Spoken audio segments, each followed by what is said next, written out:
Hello everyone, स्वागत है आपका सोनिया टीचिंग क्लासेस में। कैसे हैं आप सब? आई होप अच्छे होंगे। चलिए स्टार्ट करते हैं आज के वीडियो को। आज के इस वीडियो में मैं डिस्कस करने वाली हूँ संस्कृत के महत्वपूर्ण क्वेश्चंस।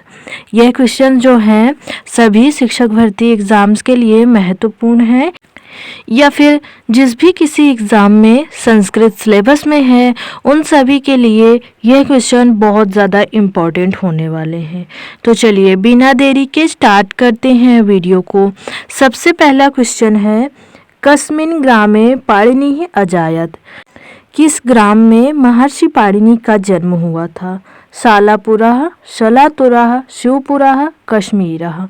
फ्रेंड्स, आप लोग भी आंसर देने की कोशिश करिएगा जिससे आपको पता चले कि आपकी तैयारी कैसी है।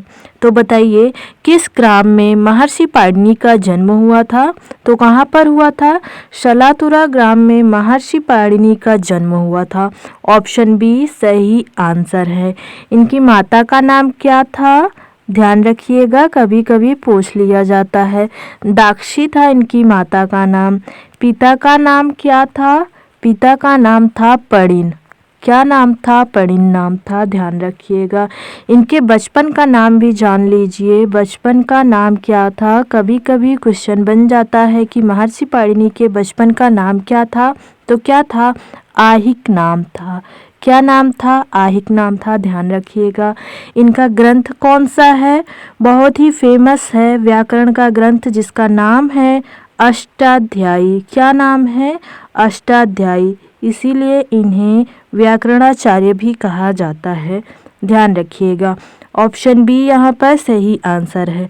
महर्षि पाणिनि का जन्म शलातुरा में हुआ था। ध्यान रखिएगा, बाकी सभी पॉइंट्स ध्यान रखिएगा, इम्पोर्टेंट है। अगला क्वेश्चन देखिए, छंद शास्त्र से रचयिता का आसीत। छंद शास्त्र के रचयिता कौन थे? पाणिनि, पिंगलः, कात्यायनः, पतंजलि। बताइए, छंद शास्त्र के रचयिता कौन थे? तो कौन थे? महर्षि पिंगल जो हैं छंद शास्त्र के रचयिता थे। ऑप्शन बी सही आंसर है। पाणिनि क्या है? सूत्रकार हैं। महर्षि पाणिनि सूत्रकार हैं क्योंकि इनका जो ग्रंथ है अष्टाध्यायी उनमें सूत्र ही लिखे गए हैं। सूत्रों के माध्यम से ही व्याकरण इन्होंने बताया है। ध्यान रखिएगा। कात्यायन को क्या कहा जाता है? वार्तिककार। वार्तिककार। इन्होंने महर्षि पाणिनि के अष्टाध्यायी ग्रंथ पर वार्तिक लिखा है, इसलिए इन्हें वार्तिककार कहा जाता है। पतंजलि को क्या कहा जाता है? भाष्यकार कहा जाता है। इन्होंने महाभाष्य ग्रंथ लिखा है, इसलिए इन्हें भाष्यकार कहा जाता है। ध्यान रखिएगा। महर्षि पतंजलि को भाष्यकार, महर्षि कात्यायन को वार्तिककार और महर्षि पाणिनि को सूत्रकार कहा जाता है। छंद शास्त्र के रचयिता हैं महर्षि पिंगल। ऑप्शन बी सही आंसर है। इसलिए इन्हें छंदकार भी कहा जाता है। क्या कहा जाता है महर्षि पिंगल को? छंदकार। क्यों? क्योंकि इन्होंने छंद शास्त्र की रचयिता की है। ऑप्शन बी सही आंसर है। सभी को ध्यान रखिएगा। अगला क्वेश्चन देखिए, बाणभट्टस्य रचना अस्ति। बाणभट्ट की रचना है कादम्बरी, हर्षचरितम्, उभे कोऽपि नास्ति। बताइए, बाणभट्ट की रचना कौन सी है? तो कौन सी है? दोनों है। कादम्बरी भी है और हर्षचरितम् भी है बाणभट्ट की रचना। ऑप्शन सी सही आंसर है। बाणभट्ट की रचना है कितनी? 5 हैं। कौन कौन सी है? कादम्बरी, हर्षचरितम् और कौन सा है? मुकुट ताड़ितक। मुकुट ताड़ितक एक इनकी रचना है। एक है पार्वती परिणय। कौन सी है? पार्वती परिणय। और एक कौन सी है? चंडी शतक। कौन सी है? चंडी शतक। तो ये 5 इनकी रचनाएं हैं। ध्यान रखिएगा। कौन कौन सी है? कादम्बरी, हर्षचरितम्, मुकुट ताड़ितक, पार्वती परिणय, चंडी शतक। ये बाणभट्ट की रचनाएं हैं। अब आप इन रचनाओं को याद करने के लिए एक ट्रिक ध्यान रख लेंगे, आपको आसानी होगी। देखिए ट्रिक क्या है? बाण का मुंह पचका है। बाण का मुंह पचका है, यह है ट्रिक। अब आप इसे याद कैसे रखेंगे? इससे बाणभट्ट की 5 रचनाएं भी आप याद रख लेंगे और आपको यह भी पता रहेगा कि यह रचना किस रचनाकार की है। तो कैसे? समझिए। बाण का मुंह पचका है। बाण से हो गया बाण भट्ट। मुंह में देखिए माँ से हो गया मुकुट ताड़ी तक। मुंह में देखिए ना माँ है यहाँ पर, माँ से हो गया मुकुट ताड़ी तक। हा से हो गया हर्षयितम। पा से हो गया पार्वती परिणय। चा से हो गया चंडी शतक। का से हो गया कादम्बरी। तो इस तरह इस ट्रिक से आप बाणभट्ट की पांचों रचनाओं को याद रख पाएंगे। ध्यान रखिएगा। अगला क्वेश्चन देखिए। फ्रेंड्स, अगर आपको वीडियो पसंद आ रही है तो वीडियो को लाइक कीजिए, अपने दोस्तों के साथ शेयर कीजिए और ऐसे ही इंटरेस्टिंग वीडियोस देखने के लिए चैनल को जरूर सब्सक्राइब कीजिए। कथम वेदांगः वेद पुरुषस्य हस्तो अस्ति। कौन सा वेदांग वेद पुरुष का हस्त है? निरुक्त, कल्प, शिक्षा, व्याकरण। बताइए कौन सा वेदांग है जो वेद पुरुष का हस्त है? तो कौन सा है? कल्प है। कल्प को वेद पुरुष का हस्त कहा जाता है। ध्यान रखिएगा। ऑप्शन बी सही आंसर है। और निरुक्त को क्या कहा जाता है? स्रोत कहा जाता है। क्या कहा जाता है? स्रोत यानी कान कहा जाता है। शिक्षा को क्या कहा जाता है? घ्राण कहा जाता है। घ्राण यानी नासिका। व्याकरण को क्या कहा जाता है? मुख कहा जाता है। तो सभी को ध्यान रखिएगा। व्याकरण को वेद पुरुष का मुख कहा जाता है। शिक्षा को वेद पुरुष का घ्राण कहा जाता है। निरुक्त को वेद पुरुष का स्रोत कहा जाता है और हस्त को वेद पुरुष का कल्प कहा जाता है। ध्यान रखिएगा। ऑप्शन बी सही आंसर है। अगला क्वेश्चन देखिए। सा यौवराज्ये नव यौवनो दत्तम निधाय दुःशासनम इद्धशासनः। अत्र इद्धशासनः इति को अस्ति। इस पंक्ति में इद्ध शासन कौन है हमें बताना है। यानी इद्ध शासन जो है किसके लिए प्रयुक्त हुआ है यह हमें बताना है। किसका विशेषण है यह बताना है। दुर्योधन, दुशासन, युधिष्ठिर, वनेचर। यह पंक्ति ली कहाँ से गई है? किरातार्जुनीयम से ली गई है। कहाँ से ली गई है? किरातार्जुनीयम से ली गई है। ध्यान रखिएगा। किरातार्जुनीयम के रचयिता कौन है? महाकवि भारवी हैं। इनका एकमात्र ग्रंथ है। बताइए यहाँ पर इद्ध शासन किसके लिए प्रयुक्त हुआ है? यह पंक्ति हमें बताती क्या है? सा यौवराज्ये नव यौवनो दत्तम, यानी दुर्योधन ने नई युवा अवस्था से उद्धत निधाय दुशासनम इद्ध शासनः, यानी दुशासन को युवराज पद पर आसीन करके। यह इस पंक्ति का अर्थ है। क्या अर्थ है? दुर्योधन ने नई युवावस्था से उद्धत दुशासन को युवराज के पद पर आसीन करके। तो यहाँ पर इद्ध शासन का मतलब क्या है? यानी इद्ध शासन किसके लिए प्रयुक्त हुआ है? तो किसके लिए प्रयुक्त हुआ है? दुर्योधन के लिए प्रयुक्त हुआ है। ऑप्शन ए सही आंसर है। ध्यान रखिएगा। इद्ध शासन जो है दुर्योधन के लिए प्रयुक्त हुआ है। सामान्यतः आप यहाँ दुःशासनम देखकर दुशासन लगा देंगे, लेकिन दुशासन नहीं है, दुर्योधन है, इसलिए इम्पोर्टेंट है, कंफ्यूजिंग है। ध्यान रखिएगा। ऑप्शन ए सही आंसर है। कहाँ से पंक्ति ली गई? किरातार्जुनीयम से ली गई है। अगला क्वेश्चन देखिए। अधोदत्तेषु असंगतम विकल्पम अस्ति। अधोलिखित में से असंगत विकल्प है। निधाय ल्यप प्रत्यय है। इद्ध शासनः, इसका समास विग्रह क्या है? देखिए, इद्धम शासनम यस्य सः, बहुव्रीहि समास है। पुरोधसः, प्रथमा एक वचनम है, यानी प्रथमा एक वचन है। मुखेष्वपि खिन्नो अनुमतः, यहाँ पर क्या क्या मिलाकर संधि हुई है? देखिए, मुखेशु प्लस अखिन्नस प्लस अनुमतः। तो बताइए इनमें से कौन सा विकल्प है असंगत? तो कौन सा है? ऑप्शन सी है। पुरोधसा जो है ये प्रथमा एक वचन नहीं है, ये तृतीया एक वचन है। ध्यान रखिएगा। तृतीया एक वचन है, तो ये विकल्प असंगत है। ऑप्शन सी हमारा सही आंसर होगा।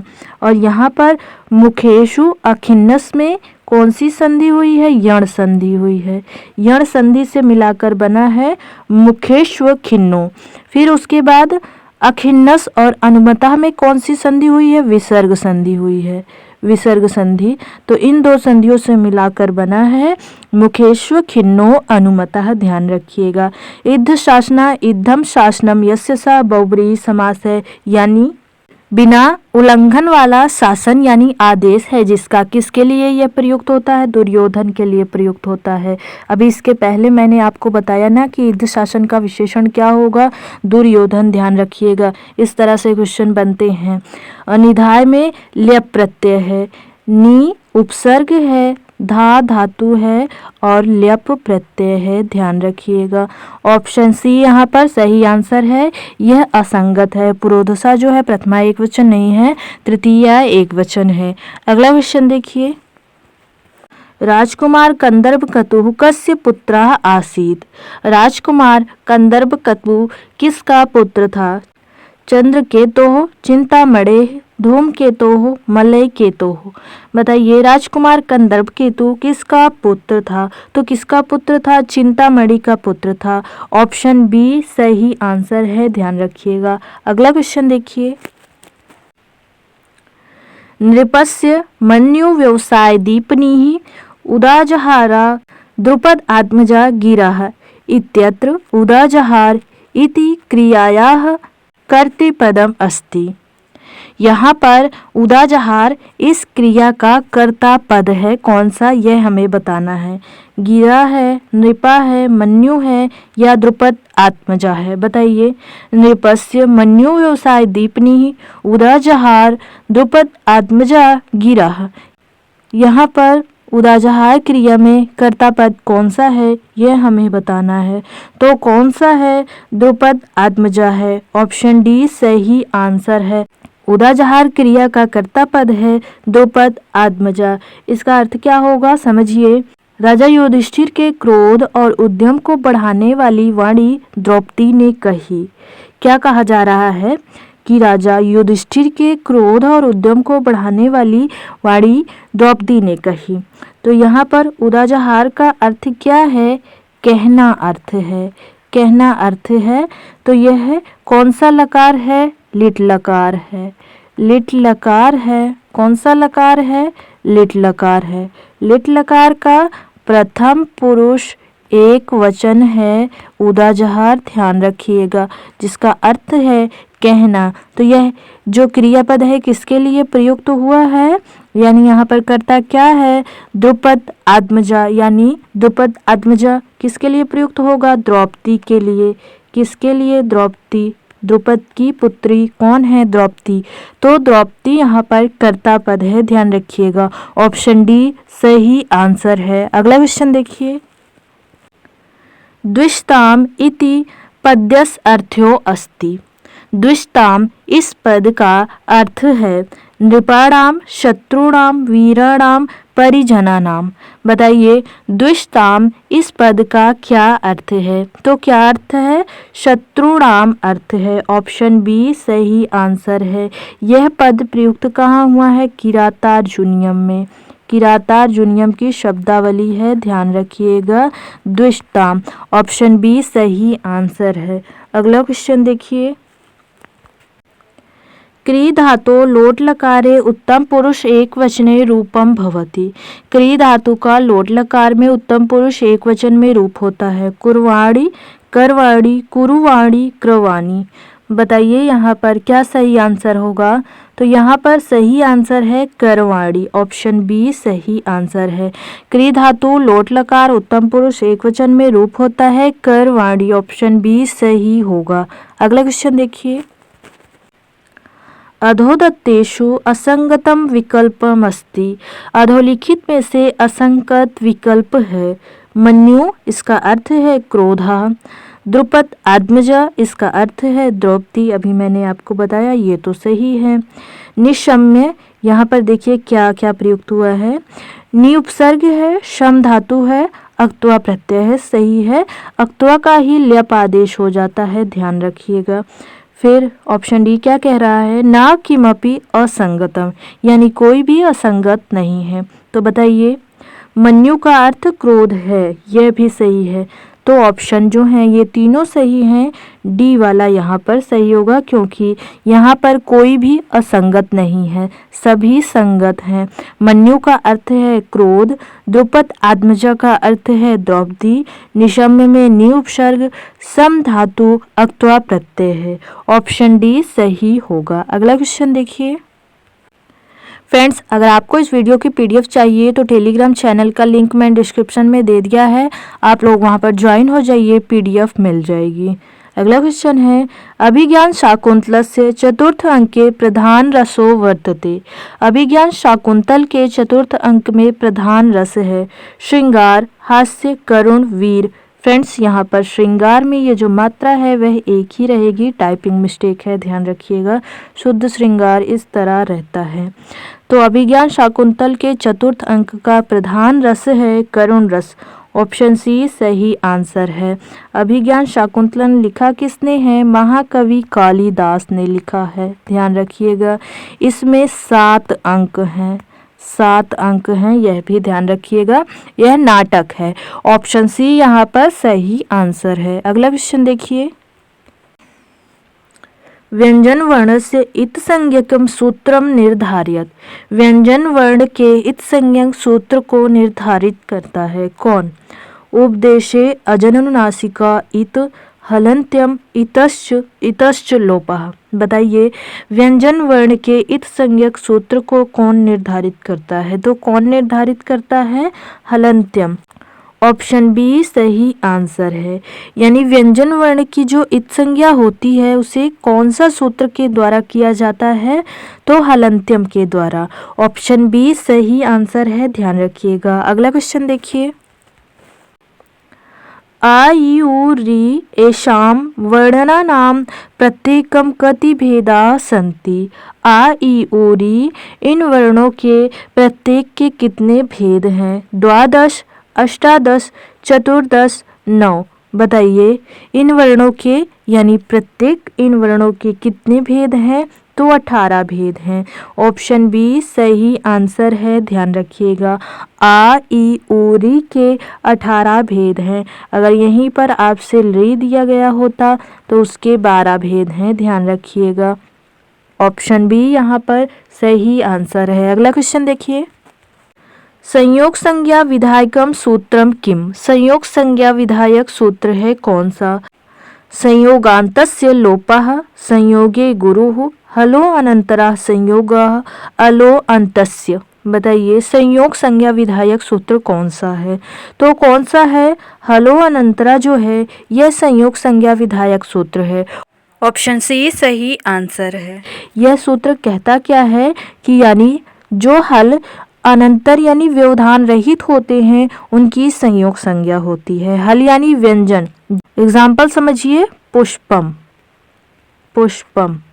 यहाँ पर श और प जो है इसकी संयोग संज्ञा हुई है क्योंकि दोनों व्यवधान रहित हैं, यानी सा में भी स्वर का प्रयोग नहीं हुआ है और पा में भी स्वर का प्रयोग नहीं हुआ है। दोनों व्यवधान रहित हैं, इसलिए दोनों की संयोग संज्ञा हुई है। यही बताता है हलो अनंतरा संयोगा, ये संयोग संज्ञा विधायक सूत्र है। ऑप्शन सी सही आंसर है। अगला क्वेश्चन देखिए, भट्ट मथुरानाथ शास्त्रिणः रचना विद्यते। भट्ट मथुरानाथ शास्त्री की रचना है गंगा लहरी, वाणी लहरी, यमुना लहरी, मनोलहरी। बताइए, भट्ट मथुरानाथ शास्त्री की रचना कौन सी है? तो गंगा लहरी है। ऑप्शन ए सही आंसर है। अगला क्वेश्चन देखिए, दंडी प्रणीत काव्यादर्श कति परिच्छेदाः सन्ति। महाकवि दंडी द्वारा रचित काव्यादर्श के कितने परिच्छेद हैं? पहली बात तो आपको क्वेश्चन में ही 3 क्वेश्चन मिल गए, कैसे समझिए। काव्यादर्श किसकी रचना है? महाकवि दंडी की है। किस में विभक्त है? परिच्छेद में विभक्त है, यह भी ध्यान रखिएगा। और दंडी की रचना कौन सी है जो परिच्छेद में विभक्त है? तो कौन सी है? काव्यादर्श है। इस तरह से क्वेश्चन बन सकते हैं। तो देखिए, ऑप्शंस क्या हैं? 8, 7, 4, 3। तो बताइए महाकवि दंडी द्वारा रचित काव्यादर्श के कितने परिच्छेद हैं? तो कितने परिच्छेद हैं? 4 परिच्छेद हैं। ऑप्शन सी सही आंसर है। महाकवि दंडी द्वारा रचित काव्यादर्श के 4 परिच्छेद हैं। महाकवि दंडी का एक और प्रसिद्ध ग्रंथ है जो गद्य काव्य के अंतर्गत आता है, उसका नाम क्या है? दश कुमार चरितम। क्या नाम है? दश कुमार चरितम। ध्यान रखिएगा, बहुत ही प्रसिद्ध है, लगातार पूछा जाता रहता है। दश कुमार चरितम किसका ग्रंथ है? तो महाकवि दंडी का है।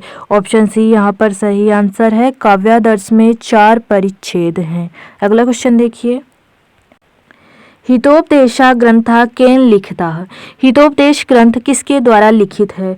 विष्णु शर्मणा, कालिदासेन, नारायण पंडितेन, भासेन। बताइए हितोपदेश ग्रंथ किसके द्वारा लिखित है? तो किसके द्वारा लिखित है? नारायण पंडित के द्वारा। हितोपदेश नारायण पंडित के द्वारा लिखित है। ऑप्शन सी सही आंसर है। महाकवि भास ने 13 नाटक लिखे हैं। ध्यान रखिएगा, कितने नाटक लिखे हैं? 13 नाटक। कालिदास ने 7 ग्रंथ की रचना की है, जिसमें 2 महाकाव्य, 2 खंड काव्य और 3 नाटक हैं। ध्यान रखिएगा। विष्णु शर्मा ने पंचतंत्र नामक ग्रंथ की रचना की है। विष्णु शर्मा ने पंचतंत्र नामक ग्रंथ की रचना की है। कालिदास ने 7 ग्रंथों की रचना की है। 2 महाकाव्य हैं, 2 खंड काव्य हैं और 3 नाटक हैं। भास ने 13 नाटक लिखे हैं। हितोपदेश ग्रंथ जो है नारायण पंडित द्वारा लिखित है। ऑप्शन सी सही आंसर है। अगला क्वेश्चन देखिए। वागर्थाव्यु संपृक्तो वागर्थ प्रतिपत्ते इदं मंगलाचरणं कस्य ग्रंथस्य अस्ति। वागर्थाव्यु संपृक्तो वागर्थ प्रतिपत्ते, यह मंगलाचरण किस ग्रंथ का है? हितोपदेशस्य, रामायणस्य, अभिज्ञान शाकुंतलस्य, रघुवंशस्य। बताइए यह मंगलाचरण किस ग्रंथ का है? तो रघुवंश का है। ऑप्शन डी सही आंसर है। रघुवंश लिखा किसने है? महाकवि कालिदास ने। किसने लिखा है? महाकवि कालिदास ने। ध्यान रखिएगा, यह मंगलाचरण रघुवंश महाकाव्य का है। ध्यान रखिएगा। और इसका प्रकार कौन सा है? नमस्कारात्मक है। यानी यह मंगलाचरण जो है नमस्कारात्मक है। इसका प्रकार नमस्कारात्मक है। ध्यान रखिएगा। किसकी स्तुति की गई है इस मंगलाचरण में? भगवान शिव जी की, भगवान शिव जी की और पार्वती जी की स्तुति की गई है। ध्यान रखिएगा। इस मंगलाचरण में यह भी पूछ लिया जाता है कि किसकी स्तुति की गई है? तो किसकी की गई है? भगवान शिव जी की और पार्वती जी की। मंगलाचरण का प्रकार कौन सा है? नमस्कारात्मक है। ऑप्शन डी सही आंसर है। किस ग्रंथ का है? रघुवंश का है। अगला क्वेश्चन देखिए। पुरा परंपरां वक्ति इति कुत्र मिलति। यानी प्राचीन परंपरा को बताने वाले को पुराण कहा जाता है। यह कहाँ मिलता है? पद्म पुराण में, वायु पुराण में, विष्णु पुराण में, अग्नि पुराण में। बताइए पुरा परंपरा वक्ति इति कुत्र मिलति। तो यह कहाँ पर मिलता है? वायु पुराण में मिलता है। ऑप्शन बी सही आंसर है। पुराण है कितने? 18 हैं। ध्यान रखिएगा। प्राचीन परंपरा को बताने वाले को पुराण कहा जाता है, ऐसा वायु पुराण में कहा गया है। ऑप्शन बी सही होगा। अगला क्वेश्चन देखिए। क्री प्लस णुवुल प्रत्यय के संयोग से शब्द बनता है। कारकः, कर्ता, कृणवुल, कृति। यह आप लोगों के लिए है प्रैक्टिस क्वेश्चन। इस क्वेश्चन का आंसर आप लोगों को कमेंट बॉक्स में बताना है। वीडियो कैसे लगा यह भी बताइएगा।